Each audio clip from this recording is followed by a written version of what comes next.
pues bienvenidos, queridos hermanos, en esta mañana. Vamos a tener dos lecturas, una inmediatamente para hacer la introducción a esta carta y después también haremos otra lectura donde se da la reseña de la conversión de esa carta. Decía Juan Antonio que se pusiera la palabra con claridad. Bueno, ya sabéis todo, y yo así también lo creo, que Dios no nos escoge a nosotros en base a nuestras cualidades, y precisamente no es la cualidad mía la de lo que es la predicación. Así que vamos a tratar que con sencillez podamos en esta mañana disfrutar de la palabra de Dios. La primera carta a los tesalonicenses, vamos a leer el primer capítulo, que son 10 versículos.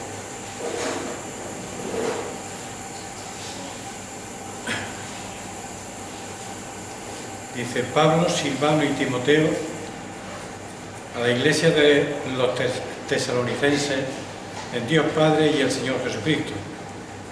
Gracia y paz sean a vosotros, de Dios nuestro Padre y del Señor Jesucristo. Damos siempre gracias a Dios por todos vosotros, haciendo memoria de vosotros en nuestras oraciones, acordándonos sin cesar delante del Dios y Padre nuestro de la obra de vuestra fe, del trabajo de vuestro amor y de vuestra constancia en la esperanza en nuestro Señor Jesucristo.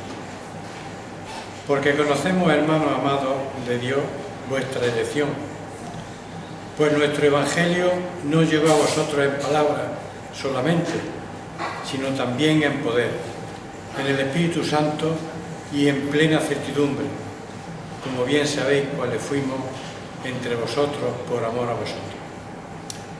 Y vosotros vinisteis a ser imitadores de nosotros y del Señor, recibiendo la palabra en medio de gran tribulación, con gozo del Espíritu Santo. De tal manera que habéis sido ejemplo a todos los de Macedonia y de Acaya que han creído, porque partiendo de vosotros ha sido divulgada la palabra del Señor, no solo en Macedonia y Acaya, sino que también en todo lugar vuestra fe en Dios se ha extendido.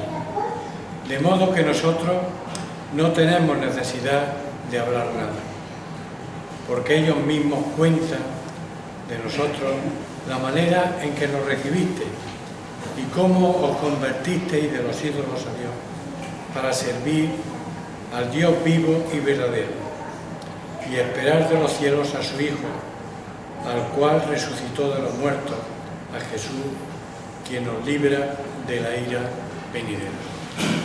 Señor, bendiga su palabra. Bueno, las cartas a los tesalonicenses ocupan un lugar destacado en las Escrituras, porque en ellas vemos a Pablo el misionero proclamando fielmente el Evangelio de la gracia, pero también estamos viendo al apóstol Pablo el pastor, siempre procurando el bienestar de sus convertidos, unas veces reprendiéndolo, exhortándolo, pero también guiándolo, elogiándolo y enseñándole. Es un trabajo del apóstol que está haciendo a través de estas dos cartas. ¿Cómo fue la fundación de esta iglesia? ¿Por qué tiene tanto interés el apóstol en esta iglesia y por qué también él la elogia? Él fue fundador de esta iglesia. Y vamos a leer unos versículos en Hechos. Esta es la segunda lectura que os decía, en Hechos capítulo 17, versículo del 1 al 9.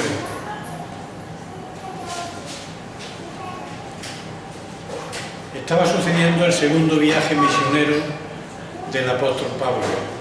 Era su segunda salida, a ir enseñando y predicando el Evangelio. Y dice que pasando por Anfípolis y Apolonia, llegaron a Tesalónica, donde había una sinagoga de los judíos. No había creyentes, había judíos, había sinagoga, había religiosos, había personas que estaban practicando la religión. Y Pablo, como acostumbraba, fue a ellos y por 3 días de reposo discutió con ellos, declarando y exponiendo por medio de las Escrituras que era necesario que el Cristo padeciese y resucitase de los muertos, y que Jesús, a quien yo os anuncio, decía él, es el Cristo. Y algunos de ellos creyeron y se juntaron con Pablo y con Silas, y de los griegos piadosos gran número, y mujeres nobles no pocas. Entonces los judíos, que no creían, teniendo celo, tomaron consigo a algunos ociosos, hombres malos, y juntando una turba alborotaron la ciudad y asaltando la casa de Jasón, procuraban sacarlos al fuego. Pero no hallándolos, trajeron a Jasón y a algunos hermanos ante las autoridades de la ciudad, gritando: estos que trastornan el mundo entero también han venido acá, a los cuales Jasón ha recibido, y todo esto contravienen los decretos de César, diciendo que hay otro rey, y ese rey es Jesús. Y alborotaron al pueblo y a las autoridades de la ciudad oyendo estas cosas. Pero obtenida fianza de Jasón y de los demás, lo soltaron. A Tesalónica llegó el apóstol Pablo, como dice el texto, acompañado por Silas y Timoteo, dentro de su segundo viaje misionero, y como era práctica habitual del apóstol y también de su equipo, fue a la sinagoga por 3 días o por 3 sábados consecutivos a predicar el Evangelio de los judíos. Se puede decir que con éxito. Si volvemos a leer los versículos del 2 al 4, podemos ver que realmente la predicación del Evangelio tuvo consecuencias en las personas que lo escucharon. El mensaje fue bendecido por el Señor. Y hay una respuesta, hay conversiones, y es así como se planta una iglesia, y es así como nace una iglesia, a través de la predicación del Evangelio. Eran judíos, eran griegos, eran mujeres de la alta sociedad que llegaron a entender las palabras del apóstol. Nace la iglesia con un grupo de personas de distintas clases sociales, pero el apóstol se preocupa y hace de que no haya rangos ni distinciones de clase en la comunidad. No hace falta que allí sean personas distinguidas. No se trata de que haya distinciones entre las personas que se han convertido. Y lo que Pablo intenta desde el primer versículo es ir enseñando que sí, lo que hace falta son creyentes que amen y que sirvan al Señor. Que amen y sirvan al Señor. La persecución viene a esta iglesia, a este grupo de creyentes, viene a esta ciudad. Y todos sabemos que no hay una obra sin dificultad. No hay ningún trabajo, no hay ninguna predicación sana del Evangelio que no haya dificultades, que no haya problemas. Siempre está el enemigo como león rugiente para devorar, para entorpecer la predicación de la palabra y devorar a aquellos que la predican. El enemigo siempre está intentando poner obstáculos al avance y al progreso del Evangelio. Y esta joven iglesia no iba a ser menos. Así que la aflicción y la marginación ha tenido que ver con la experiencia de verdaderos discípulos de Cristo. Y fue el mismo Señor Jesucristo el que dijo a los suyos: estas cosas os he hablado para que en mí tengáis paz. En el mundo tendréis aflicción. En el mundo no vais a tener facilidad. No vais a andar por un camino de rosa. Pero confiad, yo he vencido al mundo.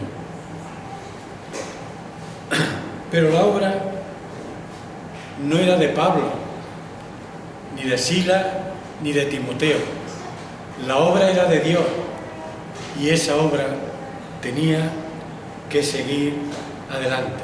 La obra era de Dios, y esta asamblea crece aún en medio de la persecución, aún en medio de las dificultades. Decía Lutero, y con él algunos otros de los reformadores, que si Cristo llevó una corona de espinas, ¿por qué sus discípulos han de esperar una de rosas? Nunca sería así.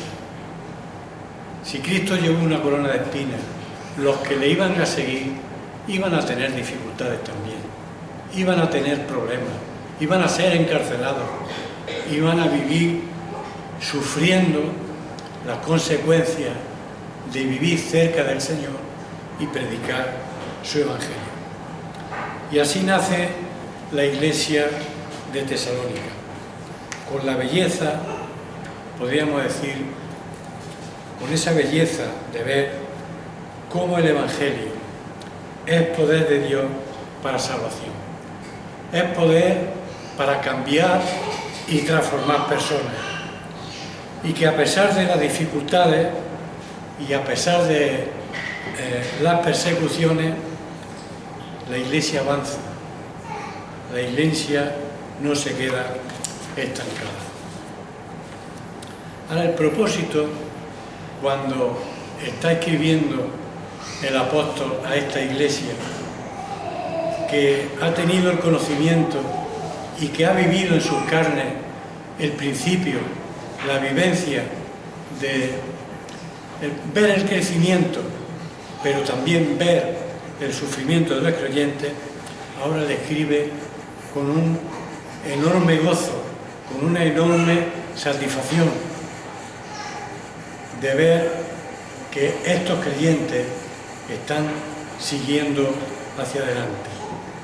Y el propósito de la carta es animar a los nuevos convertidos, es animarles a mantenerse firmes, no solo contra la persecución, sino también a que no pierdan el primer amor, que aquel gozo tan extraordinario que habían recibido cuando aceptaron al Señor, que eso no se pierda, que eso no se marche, y aquello que han creído y aquello que han vivido, ese primer amor, continúe y siga hacia adelante.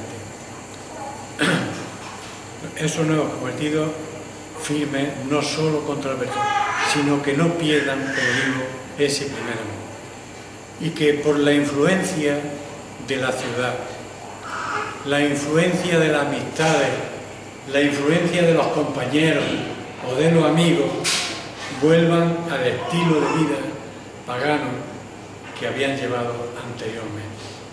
A veces hay cosas y hay situaciones que todos sabemos que pueden debilitar nuestra fe. para arrancarnos de las raíces del Evangelio, para llevarnos al sitio que nunca desearíamos, pero que a veces la despreocupación, a veces el qué dirán, el qué van a pensar mis compañeros, el qué van a decir mis amigos, todo eso me va a arrastrar y me va a llevar a vivir como vivía anteriormente y va a hacer que pierda ese primer amor experimentado en la persona del Señor Jesucristo. Por eso que Pablo envía a Timoteo desde Atenas a Tesalónica. Ahora, el versículo 1, y tenemos que entrar al texto, en la presentación, pues dice Pablo, Silvano a Timoteo y Timoteo a la iglesia de los tesalonicenses, en Dios Padre y en el Señor Jesucristo. Y él dice, gracia y paz sean a vosotros, de Dios nuestro Padre y del Señor Jesucristo. Bueno, la presentación que está haciendo aquí el apóstol Pablo está usando pues esta forma convencional de introducción, haciéndola variar conforme a otras cartas y conforme a las circunstancias. Otras veces él dice Pablo, apóstol de Jesucristo, otras veces dice Pablo, siervo de Jesucristo, y aquí lo está haciendo de otra manera, lo está haciendo con el equipo y lo está haciendo como un mandato, como una forma cariñosa de acercarse a ellos de parte de Dios. Así que siempre está tomando forma característicamente cristiana. Y hay que notar que Pablo no siente necesidad de reiterar su condición de apóstol, su categoría que él tenía como apóstol, lo cual puede indicar la existencia de una relación amistosa entre el apóstol y la iglesia. Él no quiere decir que es una persona con una autoridad que puede permitirse de dirigirle la palabra para decirle lo que va a decir después, sino quiere transmitirle su cariño, su afecto, que está orando y que está viviendo con ellos lo que están sufriendo en aquella circunstancia. Y esta es la forma de presentarse, pero ¿cuál es su deseo?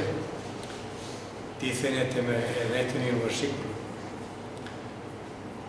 gracia y paz sean a vosotros de Dios nuestro Padre y del Señor Jesucristo. Y todos sabéis lo que significa gracia, que es el regalo de la bondad y de la misericordia de nuestro Dios para todos nosotros. La gracia es lo que nos causa gozo, la gracia es lo que nos causa seguridad, porque si nosotros disfrutamos hoy de salvación, si disfrutamos de las bendiciones del Señor, disfrutamos de su presencia y de que la seguridad de que Él está en cualquier circunstancia de nuestra vida es por la seguridad que tenemos en Él. Gracia, lo que causa gozo y causa también seguridad. Pero gracia y paz. Y paz, sabéis que en hebreo, o los hebreos, la palabra que usan es shalom. No sé si lo digo muy bien, porque de griego no sé mucho o no sé nada. Es la palabra shalom. Pero esta palabra shalom, cuando los judíos, aún en nuestro tiempo, la pronuncian, tiene que ver con la integridad, tiene que ver con lo saludable y significa prosperidad en las cosas espirituales. Shalom Y cualquier judío que se encuentra con otro, su saludo es paz, pero es con la palabra shalom. Gracia, paz, shalom en tu vida y especialmente en tu vida espiritual. Ahora, ¿de quién viene esa gracia y esa paz? De Dios nuestro Padre, como dice el versículo, y del Señor Jesucristo. Y Pablo entiende y quiere que así lo entiendan los tesalonicenses y quiere que lo entendamos todos los creyentes en general, que ellos son nuestro Padre Dios y la persona del Señor Jesucristo, la única fuente de gozo y la única fuente de prosperidad donde el creyente puede beber, donde cada uno de nosotros podemos beber y saciar nuestra sed. Por la lectura del capítulo descubrimos cómo el apóstol se siente admirado por los progresos espirituales de los convertidos en Tesalónica. Y él destaca 3 cosas que deben ser la lección para nosotros en esta mañana. Los versículos 3 y 4, lo que quiere destacar, y si tenéis la Biblia delante podéis leerlo, es su obra. No vamos a leerlo, pero podéis leerlo vosotros. En segundo lugar, su ejemplo, versículos 7 y 8. Y en tercer lugar, su servicio, el versículo 9. Su obra. ¿Y de qué obra se trata? ¿De qué obra trata este versículo 3 y 4? Dice, acordándonos sin cesar delante de Dios y Padre nuestro, de la obra de vuestra fe, del trabajo de vuestro amor y de vuestra constancia en la esperanza en nuestro Señor Jesucristo. La obra de vuestra fe. Y cuando pensaba en estas palabras, naturalmente venían a mi mente las palabras de Santiago en el capítulo 2, versículo 20, que la fe sin obra es muerta. Pero aquí está destacando el apóstol Pablo la obra de vuestra fe. Por tanto, la obra de vuestra fe a la que se refiere el apóstol no es la fe depositada en el Señor para salvación. Esta ya sucedió en el primer día y en el primer momento que ellos entregaron su vida y su corazón al Señor.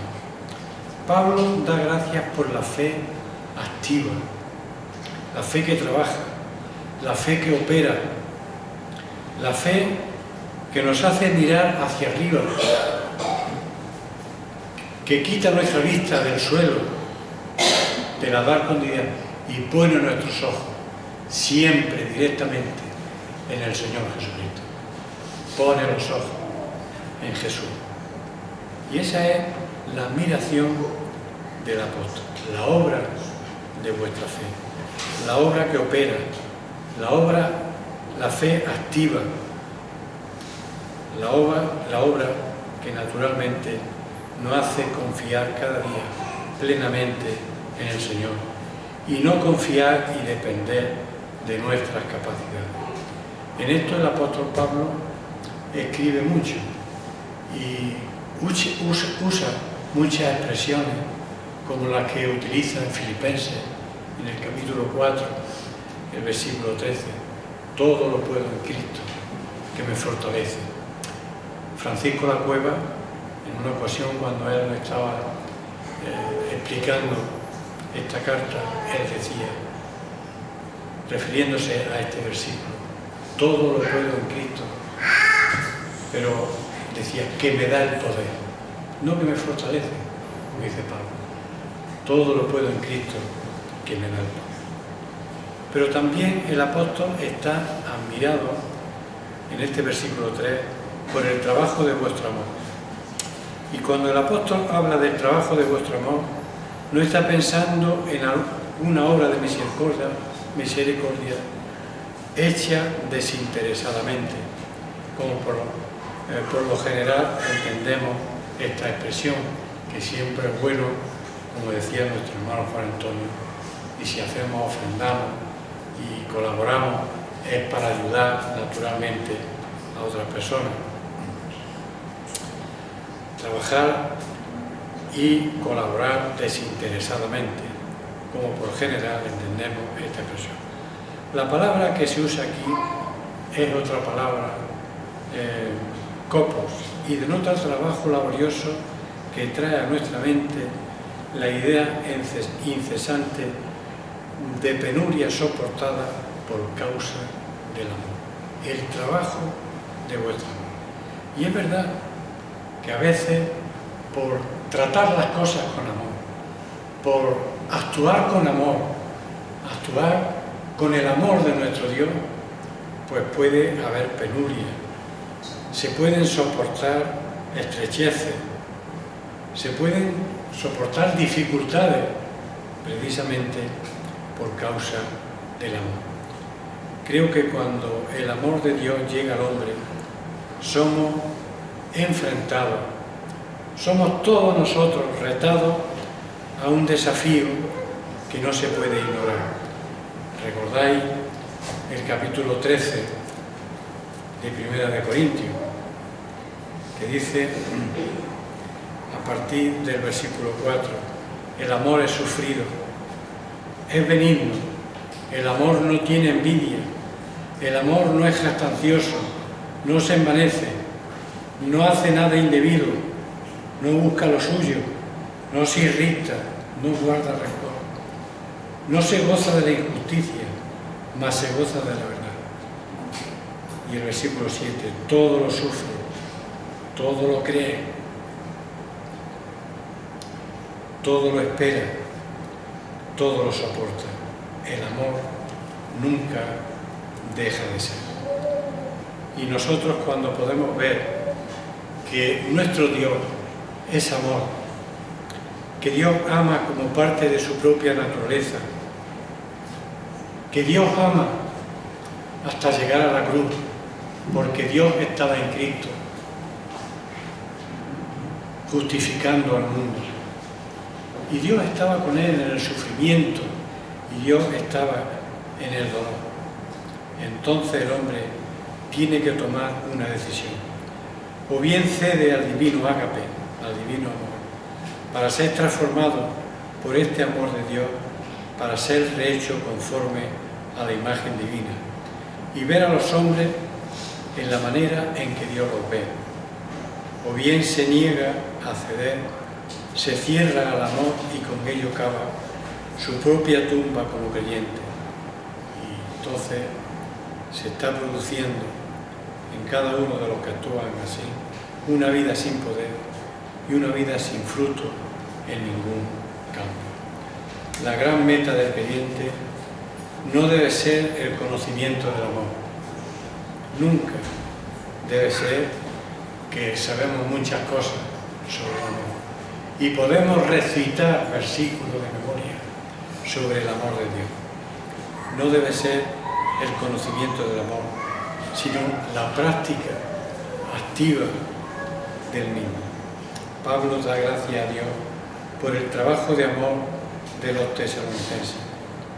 Pero si él escribiera a la iglesia de nuestros días, a la iglesia de nuestro tiempo, a la iglesia de nuestra nación, de nuestra región, de nuestra ciudad, si él tuviera que escribir hoy, ¿cómo lo haría?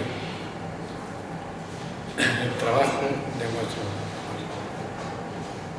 ¿Qué escribiría hoy de esta iglesia, de la iglesia de este tiempo? Ahora dice otra tercera cosa, o la tercera cosa en este versículo. El trabajo de vuestro amor, estoy cautivado por todas estas cosas, pero también por la constancia en la esperanza en nuestro Señor Jesucristo. Constancia en la esperanza de nuestro Señor Jesucristo. Y constancia El término en griego es hipomone, no sé si lo digo muy bien, pero creo que así, porque así lo he copiado. Y significa una actitud resistente, una actitud con fuerza, es una constancia y resistencia aguantando y soportando. Constancia en la esperanza, aguantando y soportando siempre, continuamente. En el contexto cristiano, la esperanza siempre tiene un matiz de certidumbre, en un aguardar confiadamente y muy especialmente se orienta hacia la segunda venida del Señor o nuestra eternidad con Él. Para los tesalonicenses, la fe, el amor y la esperanza no eran conceptos teológicos, sino elementos para vivir y disfrutar. Y así debe ser para todos nosotros. Fe, amor, esperanza. Y esto no debe ser un concepto que debe entrar en nuestra cabeza y que debemos conocer muy bien a través de la palabra, que podemos hacerlo y nos conviene hacerlo, estudiar y meditar la palabra. Sino son, como digo, conceptos para vivir y para disfrutar. Lo segundo que quería que viéramos son los versículos 7 y 8. Ejemplo que el apóstol nos está diciendo. De tal manera que habéis sido ejemplo a todos los de Macedonia y de Acaya que han creído. Porque partiendo de vosotros ha sido divulgada la palabra del Señor, no solo en Macedonia y Acaya, sino que también en todo lugar vuestra fe en Dios se ha extendido, de modo que nosotros no tenemos necesidad de hablar nada.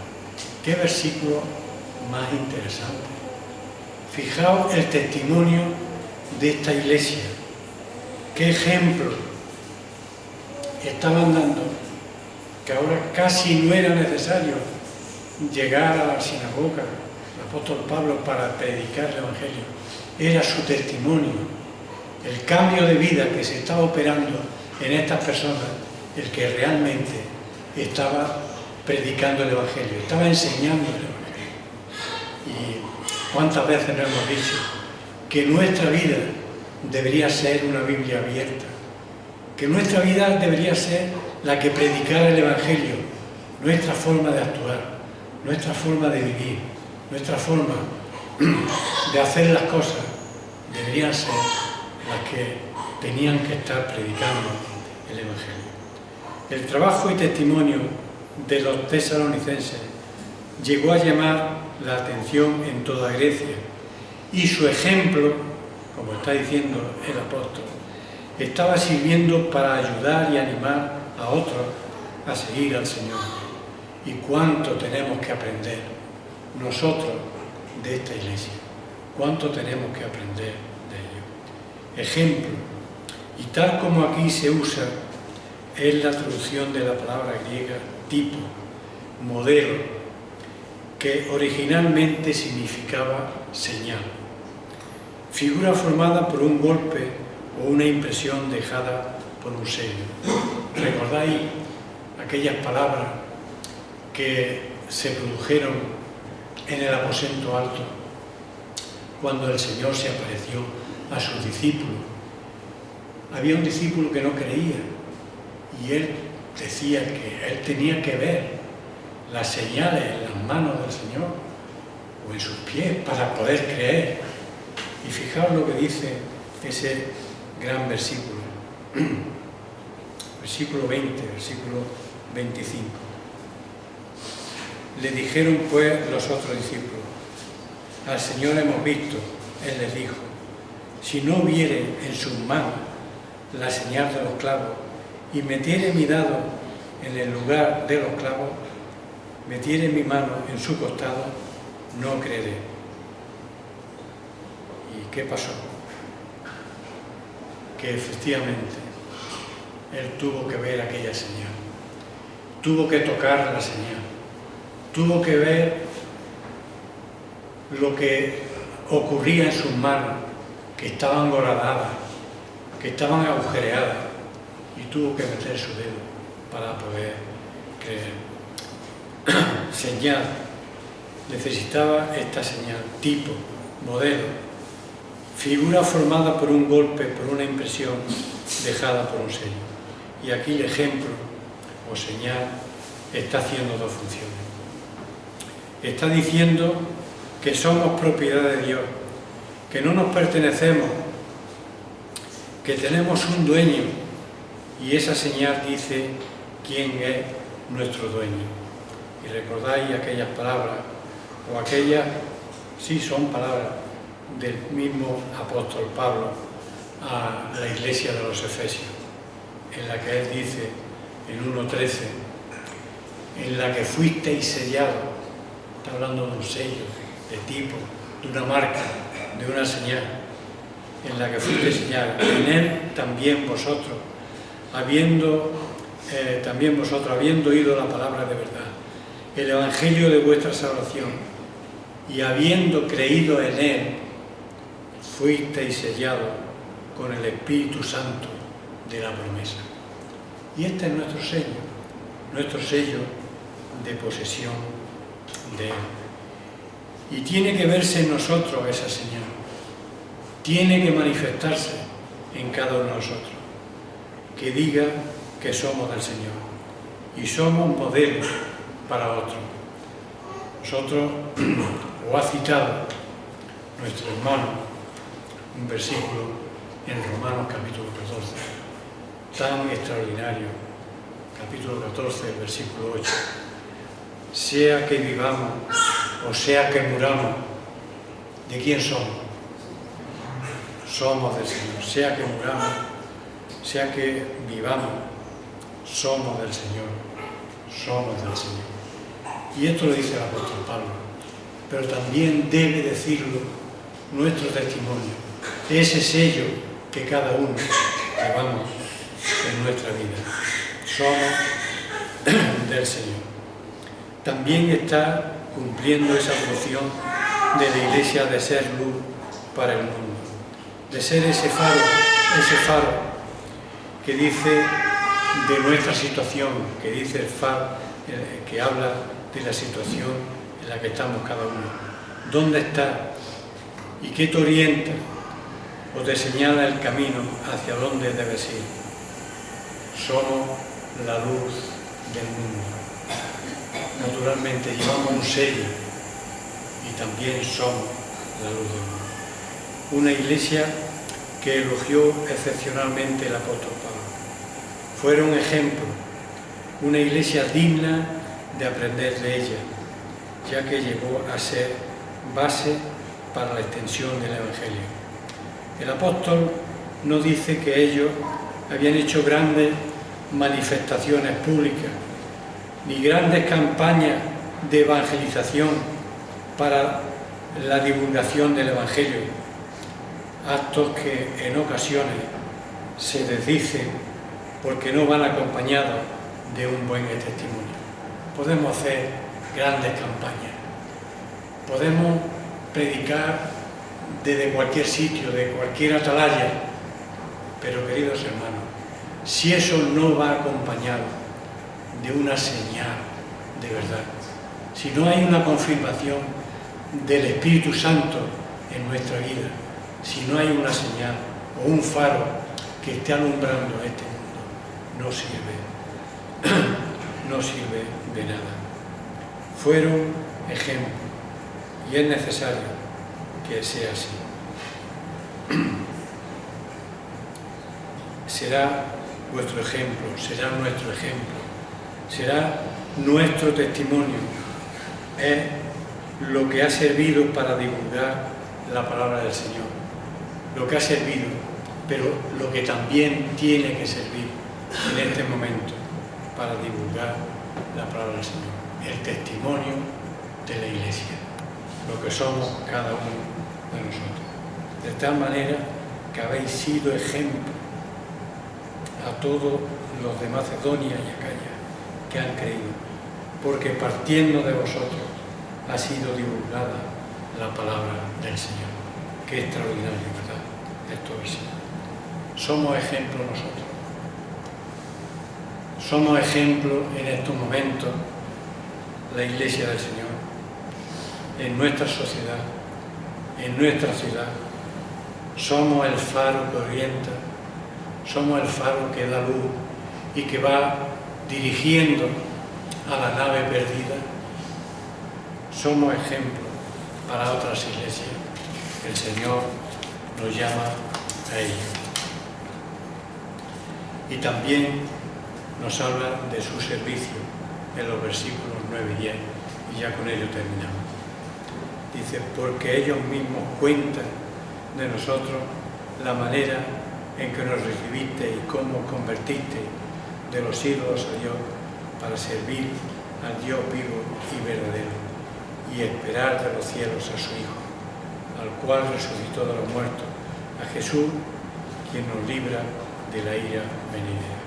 Su servicio, fijaos, la conversión de ellos en fe, en ejemplo, pero ahora también en servicio. Y era tal impacto el que esta iglesia estaba haciendo en la sociedad de su tiempo, que cualquiera podía decir lo que estaba sucediendo en Tesalónica. Y el apóstol Pablo va a destacar tres cosas. Y lo vamos a hacer muy sencillo y muy rápido. Primero, era la conversión. Era notorio, porque eran conocidos. Tesalónica no era una gran ciudad, era una población grande, pero todos los creyentes eran conocidos. Nos pasa igual en Linares o en otro pueblo de los alrededores. No vivimos en un Madrid, en un Sevilla, en un Málaga. Vivimos en ciudades pequeñas, donde realmente casi todos somos conocidos y hay formas de identificarnos y de conocernos. Ahora, era tal el impacto que esta iglesia estaba haciendo en la sociedad de su tiempo que cualquiera podía decir lo que estaba sucediendo en Tesalónica. Y Pablo destaca, ¿verdad?, estas tres cosas. Primero, la conversión de los ídolos a Dios. Conversión de los ídolos a Dios. En una ciudad idólatra, donde todo el mundo pues sigue a su ídolo. Unos de madera, otros de bronce, otros de mármol, de lo que sea, de escayola. Todos tienen su ídolo, todos tienen sus imágenes, sus dioses, pero estos se han convertido de los ídolos a Dios y se han convertido de verdad. Tenía que haber sido una parte muy significativa de la evidencia de su testimonio. Pero ¿para qué se convierte? ¿Para qué hay un cambio en su vida? ¿Para qué hay una operación en sus corazones? ¿Qué está ocurriendo? ¿Qué está sucediendo? Se convierten de los ídolos a Dios. ¿Para qué? Dice el texto, para servir al Dios vivo y verdadero. Y qué hermoso es, queridos hermanos, el servicio. Pero ¿para qué? ¿Por qué y para qué es nuestra conversión? Pues para servir al Dios vivo y verdadero. Y queridos hermanos, no es suficiente una actitud negativa frente a los ídolos o una actitud anticlerical ante la Iglesia, podríamos decir, nacional. No es suficiente eso. Mucha gente se expresa pues, anticatólico, o se expresa ateo, o se puede expresar de muchas maneras. Creo que el concepto de conversión haya su expresión más completa en este versículo, porque nos habla de un cambio radical, de dar la espalda a toda una vida pasada, para servir a Dios vivo y verdadero. ¿Que hay conversión en mi vida? ¿Que hay conversión en mi corazón? ¿Que hay un cambio, una nueva operación en mí? Pues es para servir y adorar y obedeció. La Escritura no nos dice nada de una conversión con el solo propósito de salvarse, sino con el fin de servir, adorar y obedecer. Si a Dios le tenemos en su debido lugar en nuestra vida y estamos disfrutando la salvación, seguro que esto nos va a llevar al servicio, a la obediencia y nos va a llevar también a la santificación. Y el versículo 10 pues culmina con estas palabras: y esperar de los cielos a su Hijo, el cual resucitó de los muertos, a Jesús, que nos libra de la ira venidera. Y yo creo que la esperanza gloriosa del creyente es encontrarse con el Señor y encontrarse cara a cara. Cara a cara espero verle, dice uno de los himnos. Y esta es nuestra aspiración, y este es nuestro deseo, encontrarnos con nuestro amado Salvador. Cara a cara espero verle. La segunda venida de Cristo no puede ser algo extraño y algo misterioso entre los creyentes, sino un factor esencial en la vida y testimonio del creyente.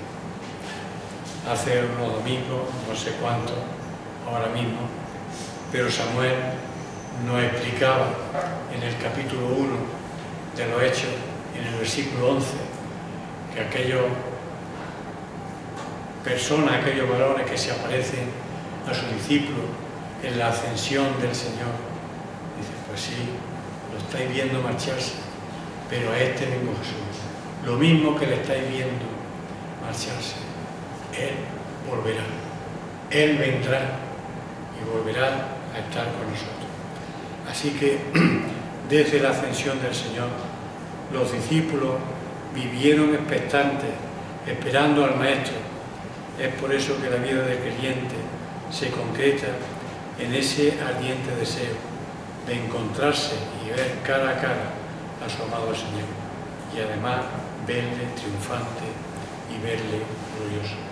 Podríamos leer muchos más versículos en Apocalipsis, versículos, capítulos 19, 20 y tal, pero no lo vamos a hacer. Solamente dejar una pregunta en nuestros corazones, dejar una pregunta en nuestra vida.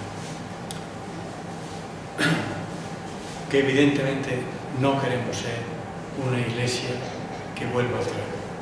No queremos ser esa iglesia que da un paso atrás, ese creyente que vuelve atrás en su vida. No puede ser, queridos hermanos. Tenemos evidencia en la palabra de Dios de que necesitamos ir hacia adelante. Y sí queremos ser una iglesia que obra en fe, que se manifiesta el amor, y una iglesia y un creyente en el que vive la esperanza, que es un ejemplo, que es un modelo para otros, que sirve al Señor y que sirve a los hermanos.